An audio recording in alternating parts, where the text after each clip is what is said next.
Well, good day, everybody. This is the second webinar for the International Planning History Society. And indeed, it's the second webinar really that focuses on different aspects of planning history with respect to the Philippines. Now, if you did watch the first webinar, essentially the key point that was raised at the very, very beginning was that the Philippines is a country that has a very, very rich history of planning, but it doesn't have intellectually a field of planning history or urban history. So therefore, how is it in the Philippines that the history of built fabrics, built environments is taught, and how is it understood, and how does it feed into even notions of planning or heritage today? So that's what I want to really focus on. And in particular, the first webinar looked more at the kind of Spanish aspects of Philippine history. And today we'll maybe look more at not just the Spanish, but the American era as well, because there was a very different planning paradigm that was introduced at that time. Now, I should have a second guest joining us, but unfortunately, he's a bit tied up at the moment. That's Joel Rico. Joel will introduce himself. He's an architect. Hopefully, he'll join us soon. But in the meantime, we have Mr. Michael Manalo, who's a very, very well-known character in the Philippines in fields of heritage and also in, again, things such as architectural conservation fields. So, Mick, if you don't mind, would you like to just give the audience some introduction as to who you are? Hi, Ian. Sorry, I just had a call come in, so I'm sorry about that. Gosh, I have to introduce myself. I don't agree that I am I do agree that I'm a character, but not a well-known character. So yeah, I just do my job. Basically, I was trained to be a conservator for architecture for built heritage. So that's what I was sent to Mexico for a little over 20 years ago. I did my training there. My master's degree is from the National Institute for History and Archaeology of Mexico. And then I returned, and I've been practicing ever since. So just to give you a background there, I really do more architectural. I would rather leave the urban part to like the more seasoned ones, the experts, right? But I do have to work heavily with historians for urban history, which in past conversations with Ian is sort of like something that we do really lack as a specialization here in the Philippines. But there is a growing group. Yeah.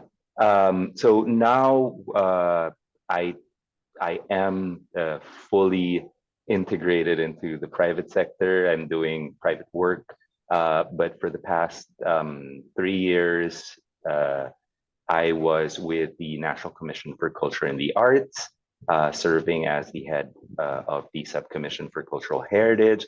But then 3 years before that, I joined them as part of the Committee for Monuments and Sites. So that's the basic background. And okay. Yeah, I do teach in the University of Santo Tomas, Ebi. Okay. So yeah. Okay.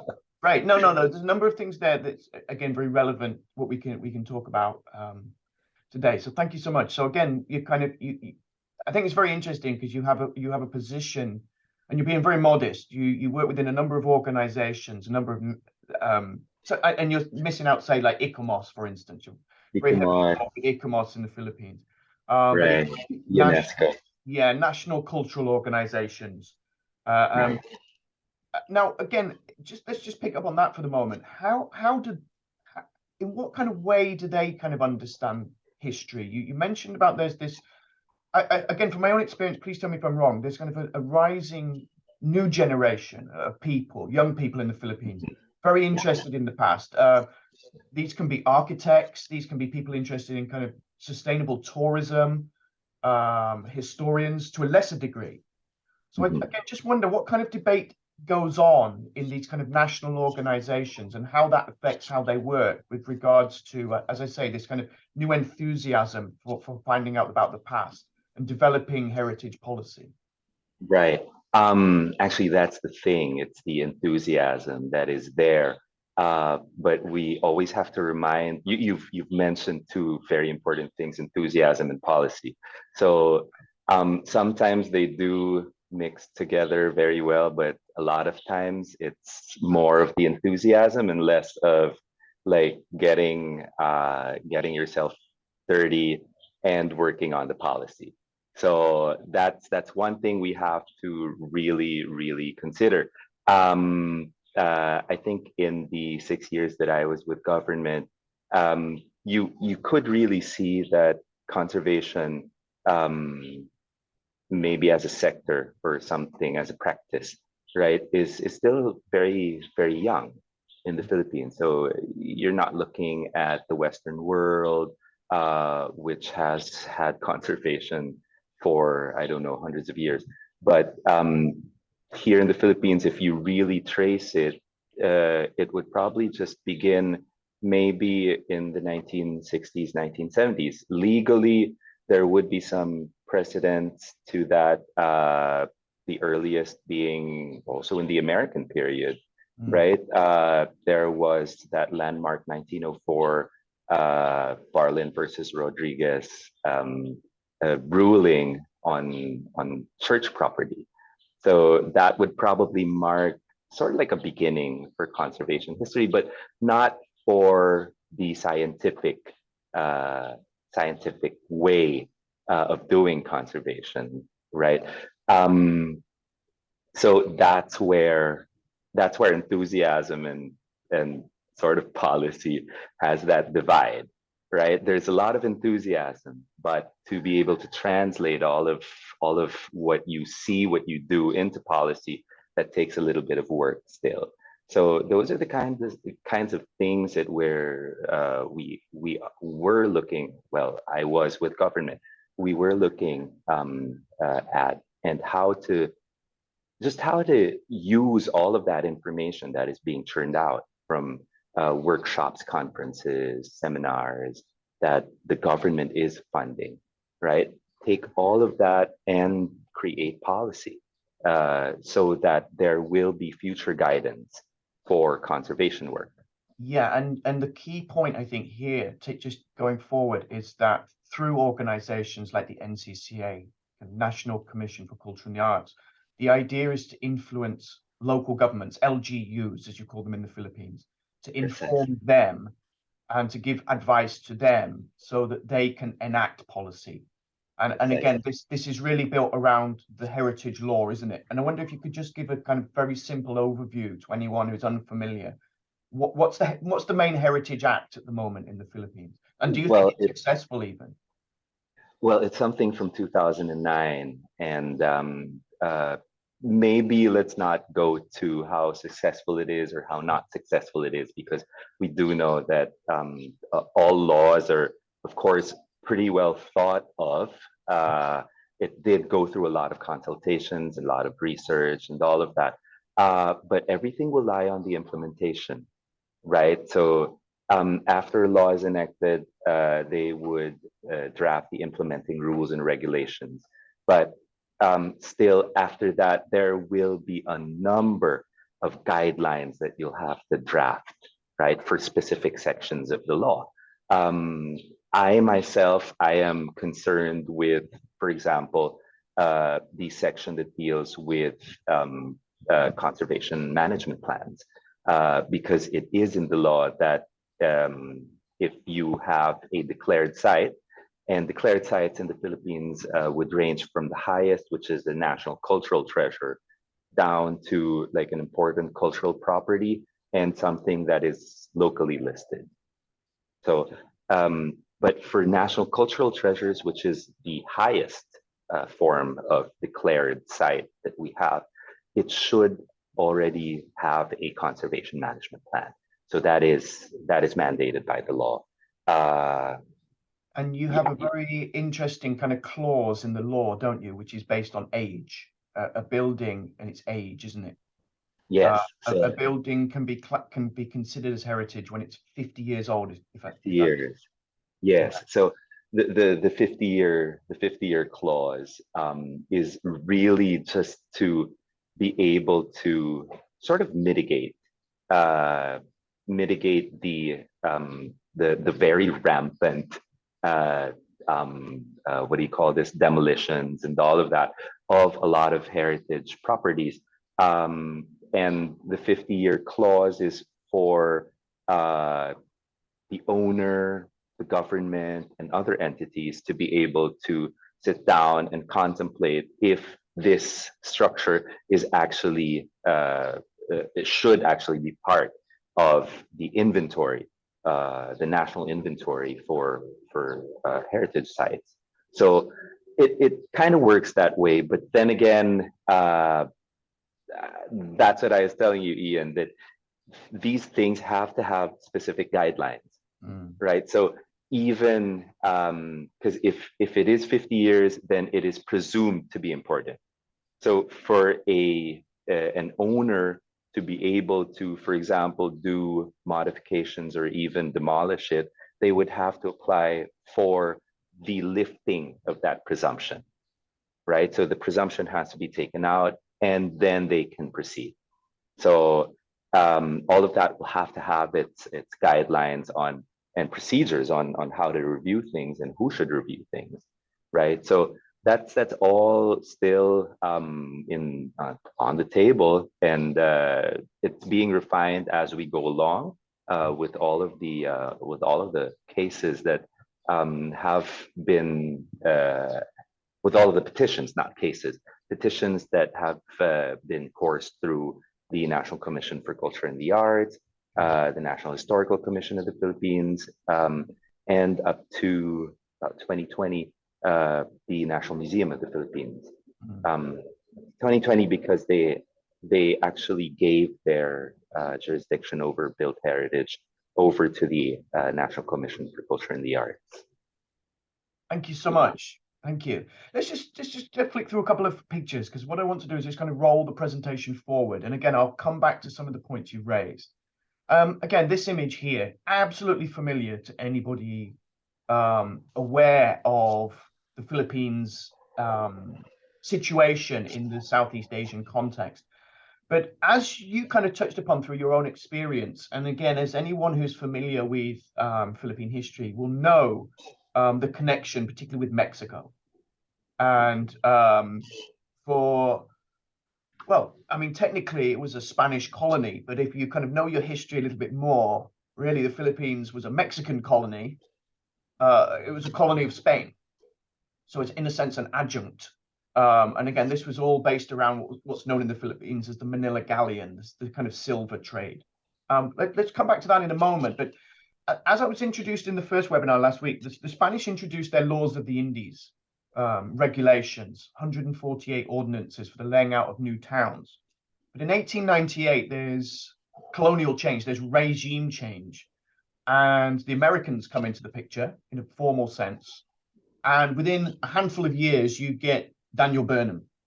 And Burnham is a massive name, basically, isn't he, in Philippine architecture, anything to do with Philippine heritage, the Burnham, particularly when it's Manila, the word Burnham will appear very, very frequently. And again, I'll come back to Burnham in a minute, because that, like you said about heritage, there was a very, very interesting case that went to the Supreme Court with regards to a building that was built right in the center of Manila, almost on a direct line behind the National Monument. And again, this was the central axis, the monument sitting on the central axis of what essentially was this plan, which was put forward by Burnham in formally presented to the War Department in 1905, mid-1905. But we do know from records that when he visited the Philippines in late 1904, early 1905, he'd kind of formulated his plan then.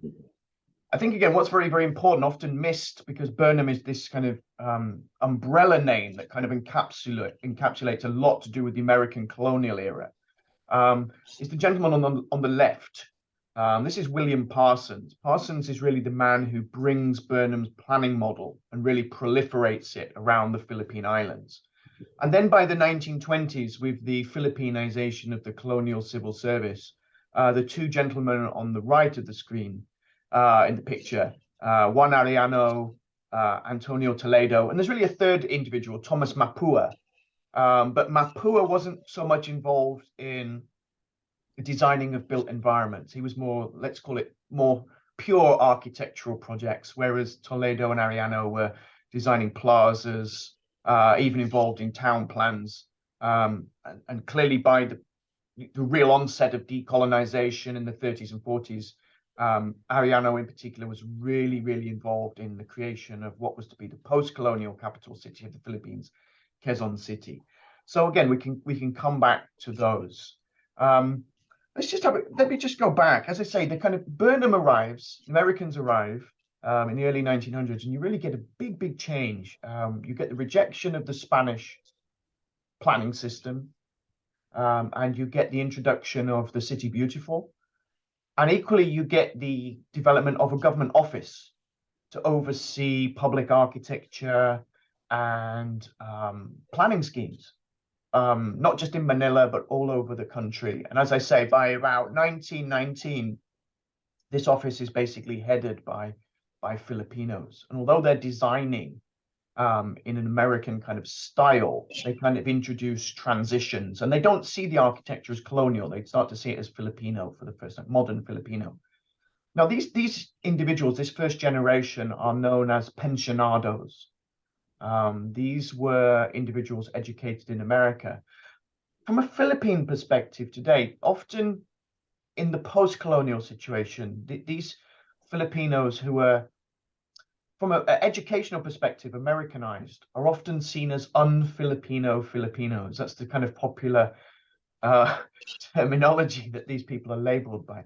But they're nonetheless very, very important in the kind of evolution of architecture and planning in the Philippines. I wonder if you could just give some, again, just from your own knowledge, just some reference to the pensionados and what really impact they had. You can look at this whatever way you want if you want, Mick. You can go at Yeah, actually, we should have been having this conversation like years ago, because our firm was tapped to work on two very important buildings or group of buildings in Manila, and I'm talking of the conservation management plan for the post office building.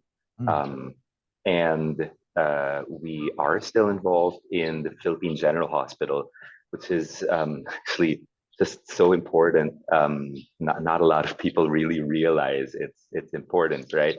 But before that, we also, as you were saying, we also were involved in the management plan for the walled city of Intramuros, right? So why am I saying all of this? To be able to make conservation management plans, we have to make all of these historical facts that come out. We have to make them usable, because they're not just historical tidbits, right? So if, for example, you brought up the thing about the pensionados, right? So they were sent to the US. A lot of people would just stop there. They were sent to universities in the US and that's it. But we'd like to stretch it a little bit more and try to see what kind of curriculum was there in the US. What did they see at that time? What was the milieu? Where did it all come from? And how does that go? How is all of that experience crystallized in their experience here in the Philippines, right? So if you really look at it, Juan Arellano was a pensionado. He was sent to the US to study, but he was also an artist. He also painted, right? So you would have this grouping of structures, post office building, the Jones Bridge, and at the background would be the Metropolitan Theater. And all of them would always be photographed from one single angle, right? And The three of them would appear there just as if they were a package, right? The one cannot exist without the other two, something like that. But that is how somebody who paints and who paints landscapes would conceptualize things, right? I mean, independent of him working within the norms of the City Beautiful movement, he was an artist. So he also saw the landscape. He wanted to produce things that were relevant to people, but also beautiful, right? On the other hand, one of the buildings that we were looking at, you were saying earlier that there was a third character, Tomas Mapua, and Tomas Mapua would later on found his own school, right? Which is very, very important because if you really look at his entire experience, he went through also that same training, right? He went to a school in the United States, which may also be a derivative of all of these years that the US had been sending their architects to France and learning about the Beaux-Arts and going to their schools and seeing how architecture has also been codified, right? And has also been systematically taught in their schools. So that jumps from France to the United States and from the United States to the Philippines via Tomas Mapua. So he's also a very pivotal character in Philippine architectural history. Of course, you would have the very romantic conceptualizations of their creations, but when you buckle down to like looking at the building and dissecting it, you see that academic background that they all have, right? Specifically Mapua, for example, you see how everything does have that rhythm, that repetition, right? And how everything is broken down to elements, which you know where it all came from if you just trace his background. So what am I trying to say? What I'm trying to say is that when we try to intervene in these buildings, that background is also very important.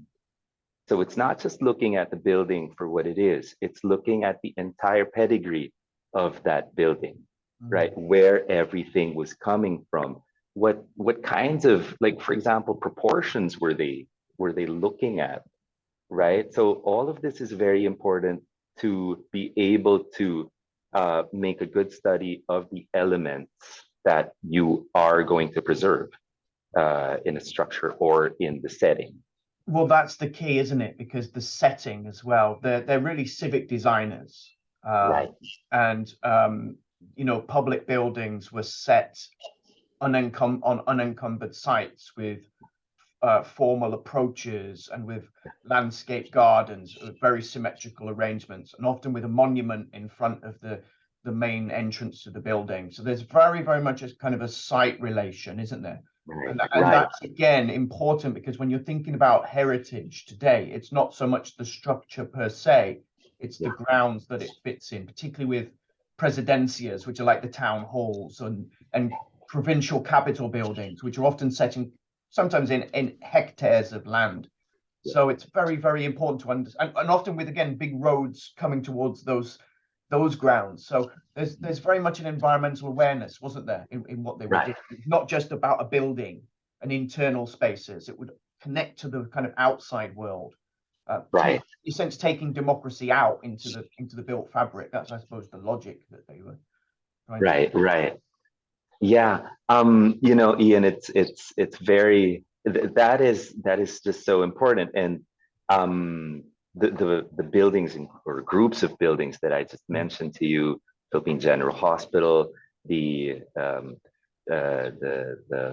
post office, the settings are just amazing settings, right? It's either in the case of the post office building, it's something that has to be seen 360 degrees, And it's a building without any precedent except for probably one in the Spanish period.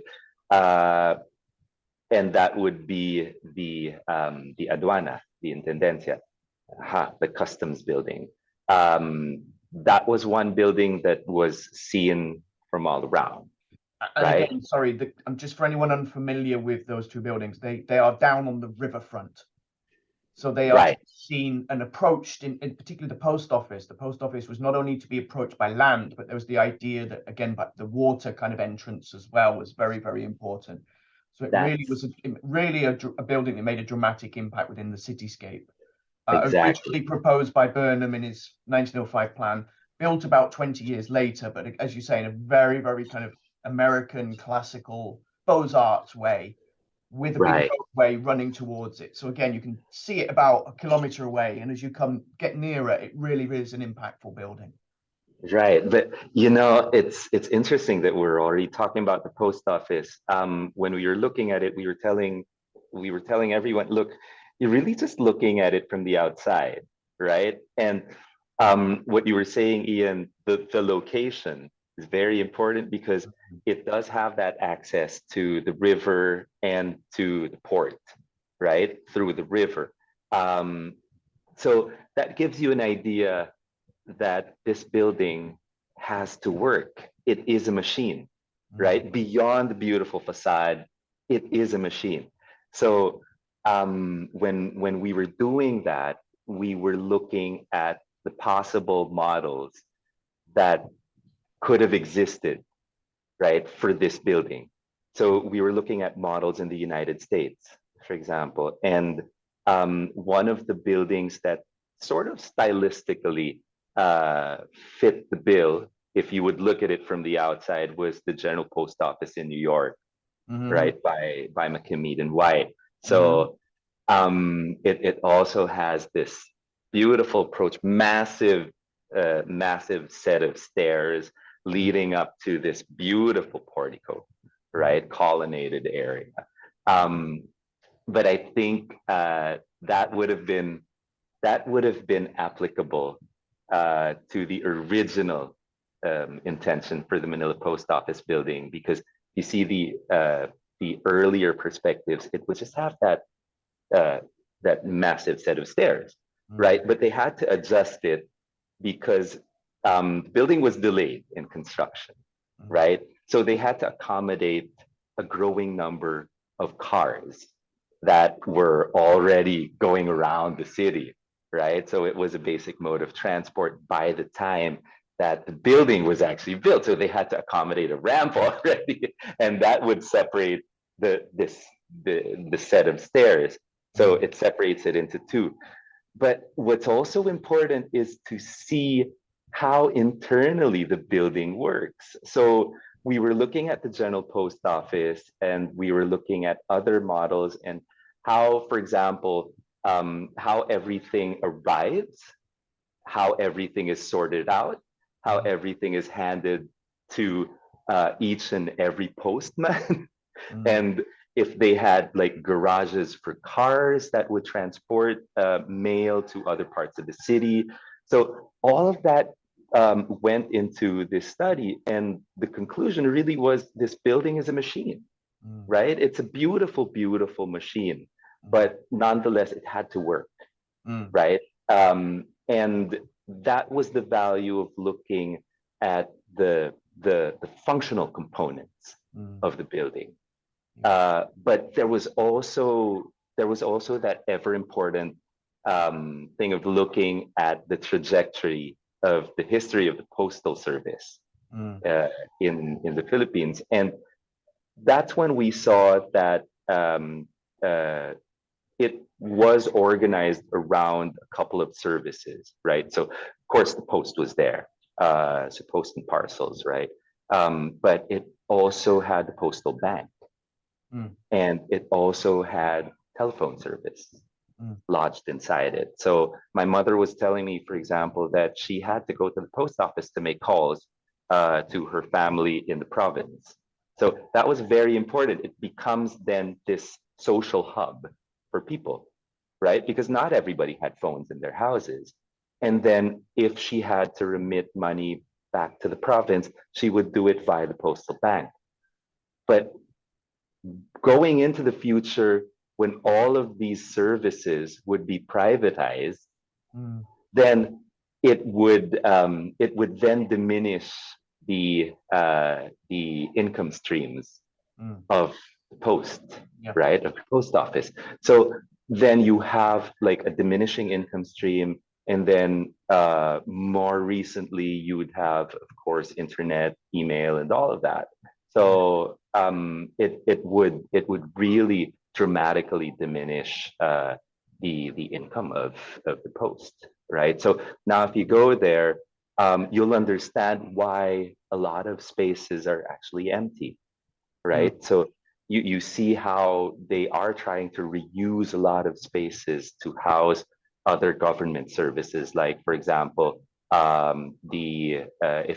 if you want to get a clearance from the National Bureau, the NBI, right? So you would go there, and there's a satellite office there. So there's also that reuse program, but what we were trying to tell them was, we have to reuse, right? But we have to put things in the proper areas, right? In the proper places, so that architecturally the meaning of the building is still intact, right? Certain specific memories pegged to specific spaces will still remain intact. But actually, you say something that's really important. I'm doing some work at the moment on the 1930s and 40s, what's known as the Commonwealth. You've raised a really, really interesting point, because at the end of the 30s, they redesigned the plaza in front of the post office because of traffic problems. And as you say, why is there traffic problems? Because the post office is more than where you go and take letters. It's a real hub. So it was drawing traffic in. And equally, what they did was they not only, or Toledo in this case, not only redesigned Plaza Lawton, but he, for instance, redesigned the entrances and exits to the Ayala Bridge. Makes so so the entire area, both sides of the river, so to speak. So again, that really interesting point, as you say, as to why the environment changed around the building, because it functions, and that's very important today, as you say, to understand why most of the building is redundant, or why the environment around doesn't operate in the way that it should, because the uses have changed. Joel's just joined us. Hi, Joel. Joel, are you there? Yeah, hi, Ian. Hi. Good to see you, Joel. I'm at the job site. Nice I've got a question for you, if you can hear me, please. I'm sorry. No, it's okay. Can you hear me okay? Yeah, I can hear you. Okay, so I've got a question for you. We've been talking about heritage, for instance, and one of the things was the big transition with the Americans. Why today does Daniel Burnham matter to people studying the Philippine past, or learning about architecture in the Philippines? And you're someone who teaches architecture, so why is Burnham important? Why is he still a point of reference? Okay, maybe probably this is just a canned answer to a canned question. Okay. Burnham, for me, as an architect teaching in architecture, became important because in the narrative of the history of Philippine architecture, he was always mentioned. Partly because we are living in a colonial country where we practically embrace more of the American rather than the Spaniards. Partly that's the reason. I don't think Burnham designed something far more impressive than what the Spanish architect designed in the Philippines during that time, or before that time. It's just that we practically embrace American colonialism in the Philippines. We are more of an American boy rather than a European kid. We haven't got so much narrative or historical essay about Spanish architecture, colonial architecture in the Philippines, written in any of our history book. But we have an extensive body of researches and narrative, historical essay on the role of the Americans, especially Daniel Burnham in the Philippines. To think that Burnham barely went to the Philippines, not even that We're not talking about a year he spent a year here. We're talking about just few probably weeks. Yeah, 6 to But 7 that's weeks. partly that's partly because of that. And I think the maturity of Filipinos being from a 348 years of Spanish colony and now the Americans gave us that opportunity to appreciate more on architecture. On architecture, well, unfortunately, we were already exposed on American architecture during that time. Actually, that's cutting all the bullshit that we had in Philippine architecture. I believe that Burnham really contributed a lot in the development of the architecture in the country, especially in the early 20th century. It's just that part of that would be the exposure, the written narrative, and you know what, you know this, Ian, that the Americans really love writing, really love publication. That's why we were more exposed to the works of Burnham as compared to the Spanish architects in the Philippines or Filipino architects working during the Spanish. I don't know. Maybe that's a hit on. Maybe it's an evolution of writing, evolution of publication. Maybe the Spaniards doesn't love writing so much about it, and the Americans love writing about it. I don't know. I cannot conclude that yet. But I think Burnham played a role, an important role for Filipinos to study architecture more, to Okay. appreciate architecture more, and to be more utilitarian in designing structure Okay. during their time. Now, the thing about Burnham, though, was, as you say, he didn't really design anything. He did 2 city plans. Exactly. You know, Exactly. so it was William Parsons who really did, if you want to use that word, did the work of Burnham. He's the man who proliferates Burnham. Exactly. So why is there so little written about Parsons then? What do you think's the reason for that? Because as you say, it's this kind of overload of the word Burnham, and then Parsons is a footnote, isn't it? What I mean, and again, actually, sorry, and given your background in someone who's been involved in heritage programs, what was so special about maybe Parsons? What did he contribute in terms of developing built environments? You know, you've seen built his hands-on, so why is Parsons so much ignored? But then what did he do that people should appreciate? Actually, the reason why I think we embrace more of Burnham rather than Parsons, because Burnham is a much bigger name in architecture around the world. And although, admittedly, Parsons really made the structures here in the country, being probably assistant of Burnham. It's just that I don't know how to say it politely, but I think Filipinos embrace that because Burnham has a bigger name than Parsons.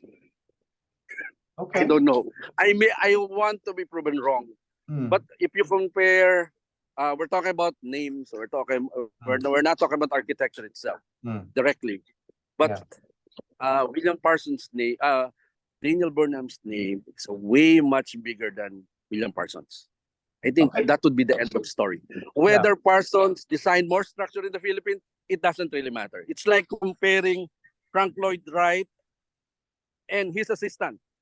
Although his assistant, probably we can argue that he's way better than FLW, but I think it's FLW. It's the end of discussion.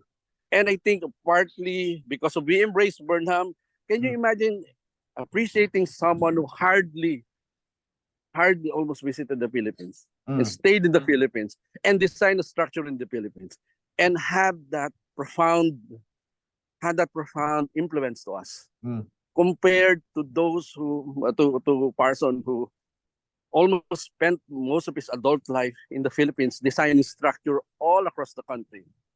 It's a telling of how we appreciate the names and the significance. I designed 2 or 3. I restored 2 or 3 William Parsons. Yeah, and it's really, really good. It's really, really good. Yeah, it's just that Burnham spent. It's not Burnham. Yeah, Burnham spent a few weeks. Parsons spent 8 or 9 years, and then he went back to the US. Yeah, I know. formed a partnership with Harry Frost and Edward Bennett, which was again a very important partnership. And obviously, he returned right at the end of his life to the Philippines in 1939 as a consultant. He was asked, he was invited back by the president to advise about planning in Mindanao originally, but he got involved. Exactly. Mick, just while you're here, here's a question for you, and maybe Joel as well. How difficult is it to find the archives in the Philippines? I know you're laughing, but you know, what's the challenges? As you say, the enthusiasm. Is that a joke? Is that a joke? Does it exist?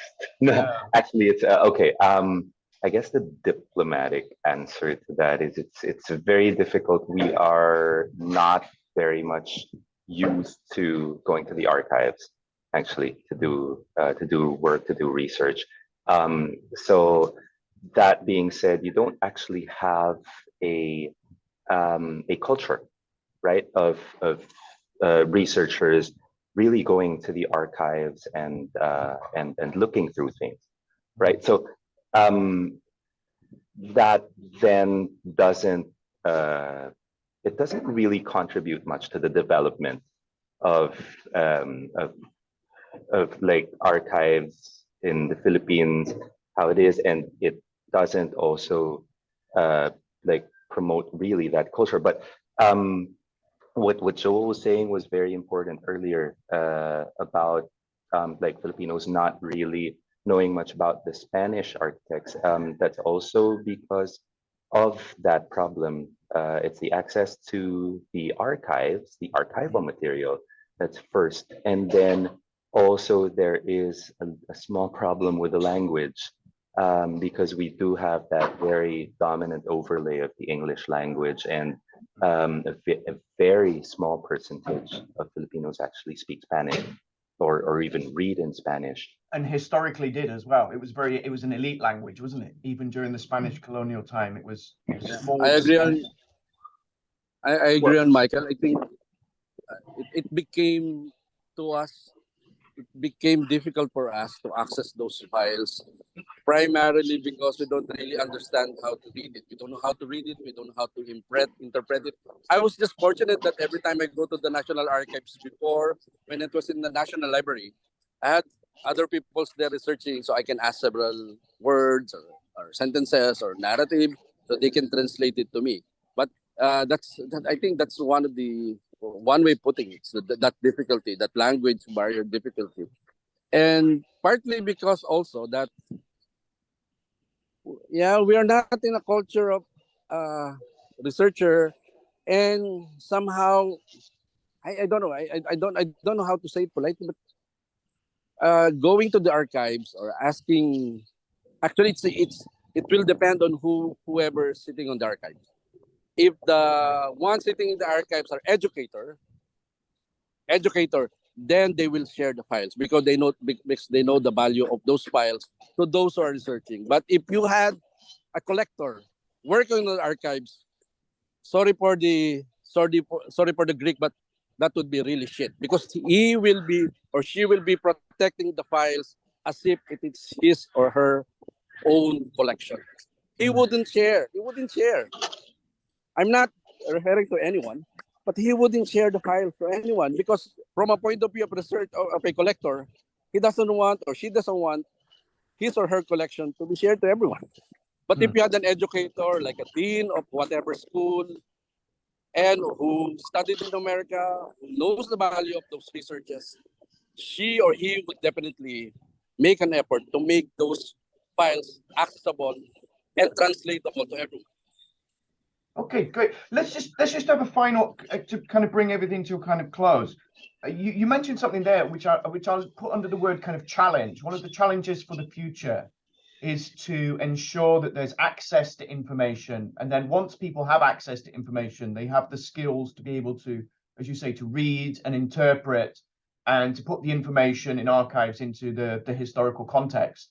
So Mick, just as a kind of final statement from you, what do you see as the challenges going forward? You've mentioned about the enthusiasm of people, so clearly there's a kind of a thirst for learning.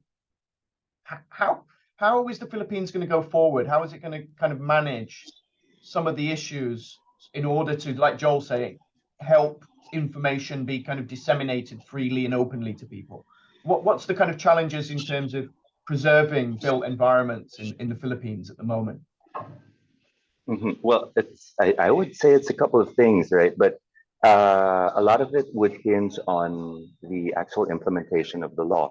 So if a law, for example, says that there are requirements, for example, a conservation management plan and all of that, then it would necessitate archival research, right? So if you implement that very well, then it means that government also has to open the archives and make it more accessible. But there will also be a demand, not just from government, also from private sector individuals or companies, right? Owners of properties. So when you create that demand, you will actually then have that culture going on, and then it would be an actual course in the universities and so on and so forth. So you're actually developing an entire research sector, and a research sector that would also be giving feedback, right, to all of the archives and libraries, saying that, you know, we can improve on this and that and so on and so forth. So I would think in 20, 30, 40 years, you'll have a much improved environment in terms of research in the archives and libraries here. Are the archives kept well? Are they preserved well? Oh, maybe Joel can answer that. Okay. Okay. I haven't been to the archives Okay. in some time. So Joel, are you there? Hi, Ian. Okay. Yeah. Same question with my... Are the archives kept well in the Philippines generally?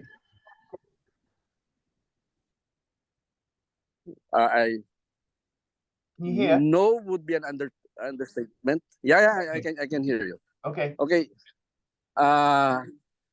What? Keeping it well and safe is one thing. Right. Having it accessible to all type of researchers is another thing. We had now technology, how to duplicate it, how to record it, how to digitalize it. Yeah. Okay. We don't need a rocket scientist to figure that out. Our problem with the archives at this point is it's not about creating a culture of researchers. It's about making all those documents accessible to anyone, whether I'm interested in history or I can now at this point look at the financial records of the Department of Public Works and Highways. Why can't I have that same privilege of looking at that 1877 Spanish Obras Públicas file in my computer? Why is it difficult for that? Do I need to? Can you just imagine if I want to go to the art? This is true. I'm not cheating anyone. This is true. If I want to research about Spanish period files, I need to go all the way.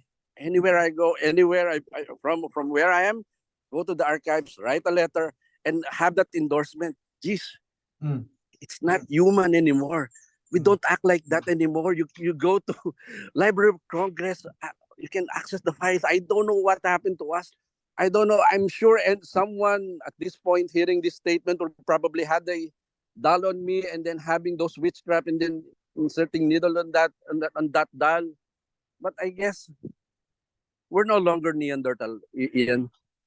You know, and everybody know that all those things important to us, whether archival, whether it's research, all of this should be here with us.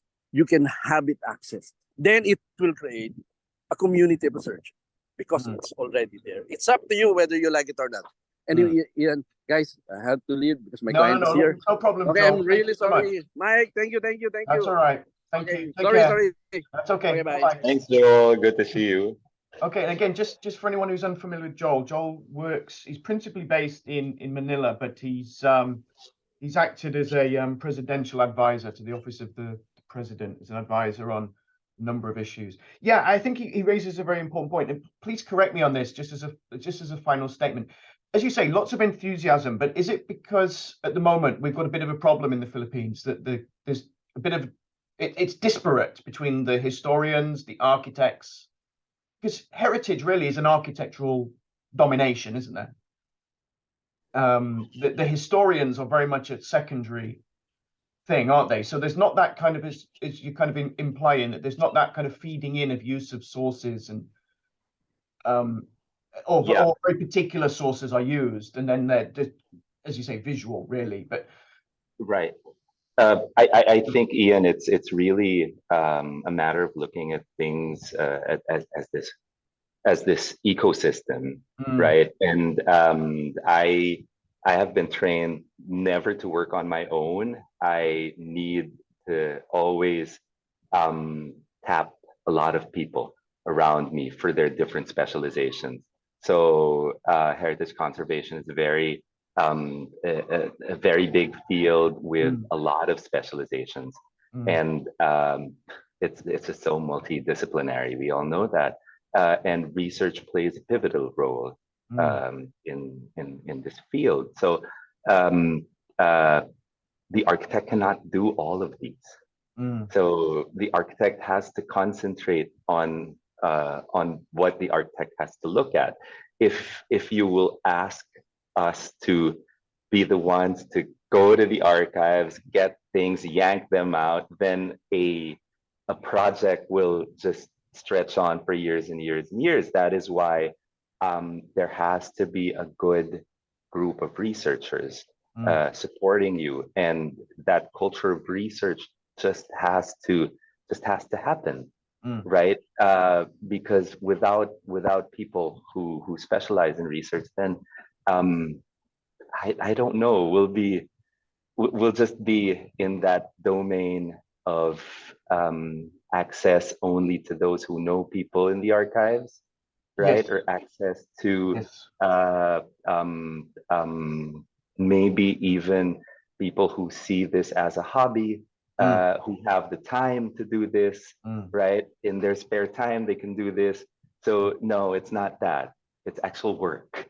And again, the important point here is, given how things work in the Philippines, it's not just an not just a research issue. It then goes into like your national agencies and their training programs, where you have in the local government essentially a civil servant who doesn't know the law, who doesn't know the history, who's not architecturally trained, who's got a basic idea of tourism, but not much more knowledge than that. So as you say, these kind of different areas can feed in through these training schemes and ultimately make people's understanding of built environments and their value much, much more profound than what it is. So as you say, it's a real world connection, isn't it? Right. And I'm happy to say that it is changing. I mean, in the 6 years that I spent with the National Commission for Culture and the Arts, I've seen like new people, or even the old guard that's been there, and they are seeing the value of looking into the research, right, and actually making it work. It's not information for creating a really thick report. It's not that anymore. It's using the information and applying it, right? So it is something that that for me is a really good thing for us. So if this goes on for a couple of years more, then probably we will get out of that dark forest and have that culture of seeing it as an ecosystem, right? Of many individuals working on things. Yeah, but your point is really not just about the Philippines. It's about, again, knowledge and knowledge application. Yeah. This is a big issue for urban historians, planning historians, right? Far beyond the Philippine Islands. This is the issue again going forward. So thank you so much for that point, but thank you for others that are raised. Let me just kind of draw everything to a close by just simply saying to everybody that if you are interested in the International Planning History Society, please go to the website planninghistory.org. You can go there to the, you can check the membership page. The Society has its journal that's published by Taylor and Francis called Planning Perspectives. You can find information about other issues involved with membership. But equally, please look for the, on the planninghistory.org website, look for the IPHS newsletter. Please join, please register, and then you can find out information about the Society and its activities. Just to draw everything to a close, Joel's not here anymore, but thank you to Joel. And in particular, thank you to you, Mick. Thank you so much for your knowledge today. Thank you. Gosh, no, thank you for the invitation, Ian, and I'm very happy to share whatever it is that I can. No. Thank you so much. Let me just stop the share screen.